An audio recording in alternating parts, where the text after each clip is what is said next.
2 লাখ 3 লাখ টাকা করে আমরা টাকা দিয়ে ঢোকার পর আমাদের চাকরির কোনো নিশ্চয়তা থাকে না। তাহলে আমরা সরকারি প্রতিষ্ঠানে চাকরি করে, সরকারের এত উপকার করে, সরকারের এত কাজ করে আমাদের চাকরি কেন থাকবে না? আমরা চাকরিতে কেন অবল থাকবো না? আমরা চাকরি থেকে আসসালামু আলাইকুম রহমতুল্লাহ। আমরা আউটসোর্সিং কর্মী।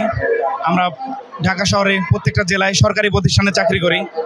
আমরা সরকারি প্রতিষ্ঠানে চাকরি করার পরও আমরা টেন্ডারের আন্ডারে কাজ করি, আউটসোর্সিং টেন্ডারের আন্ডারে কাজ করি। কোম্পানি আমাদের চালায়। আমরা সরকারি প্রতিষ্ঠানে কাজ করার পরও কোম্পানির আন্ডারে থাকতে হয় আমাদেরকে।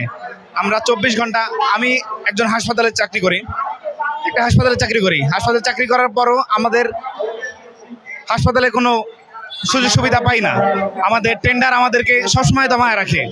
আমাদের টেন্ডার আমাদেরকে চালায় সরকার টেন্ডারের সাথে চুক্তি করে, সরকার টেন্ডারকে টাকা দেয়, টেন্ডার যে চালায় তাকে টাকা দেয়। কারণ আমাদের বছরে যদি 1 লাখ টাকা দেয় টেন্ডারের কাছে, টেন্ডার আমাদেরকে মাসে 50,000 টাকা দেয়। বছরে 50,000 টাকা দেয়, আর 50,000 টাকা সে খায়া ফেলায়। আমরা 24 ঘন্টা কাজ করি সরকারি হাসপাতালে, 24 ঘন্টা রুগীদেরকে সেবা দিই। তারপরে আমরা কোনো সুযোগ সুবিধা পাই না। আমরা বছর শেষে ছুটি পাই না, আমরা কোনো ভাতা পাই না, আমরা কোনো বোনাস পাই না, কিছু পাই না।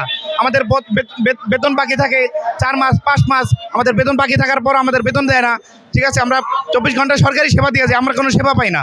আমাদের ঠিকাদার আমাদেরকে কোনো একটু ভালো ঝামেলা হলে, একদিন ছুটি কাটাইলে, একদিন ছুটি বেশি কাটাইলে আমাদেরকে হুমকি দেয়, চাকরি থেকে সরাই দেবে। আমাদের 2 লাখ 3 লাখ টাকা করে আমরা টাকা দিয়ে ঢোকার পর আমাদের চাকরির কোনো নিশ্চয়তা থাকে না।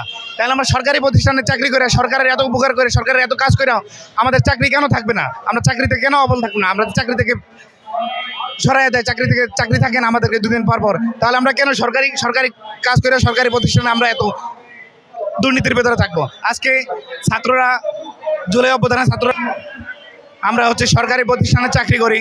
আমার বাবা মা, আমাদের আত্মীয় স্বজন, ফ্যামিলি, পরিজন সবাই জানে আমরা সরকারি চাকরি করি। আদৌ কি আমরা সরকারি কোনো সুযোগ সুবিধা পাই? আমরা সরকারি কোনো সুযোগ সুবিধা পাই না। আমাদের সুযোগ সুবিধা সব কিছু ভোগ করে আমাদের কোম্পানি, টেন্ডার, দালাল আমাদের সব কিছু ভোগ করে নিয়ে যায়। অথচ আমাদেরকে দাবায় রাখে, আমাদের কোনো সুযোগ সুবিধা দেয় না সরকারি প্রতিষ্ঠানে কাজ করার পরও।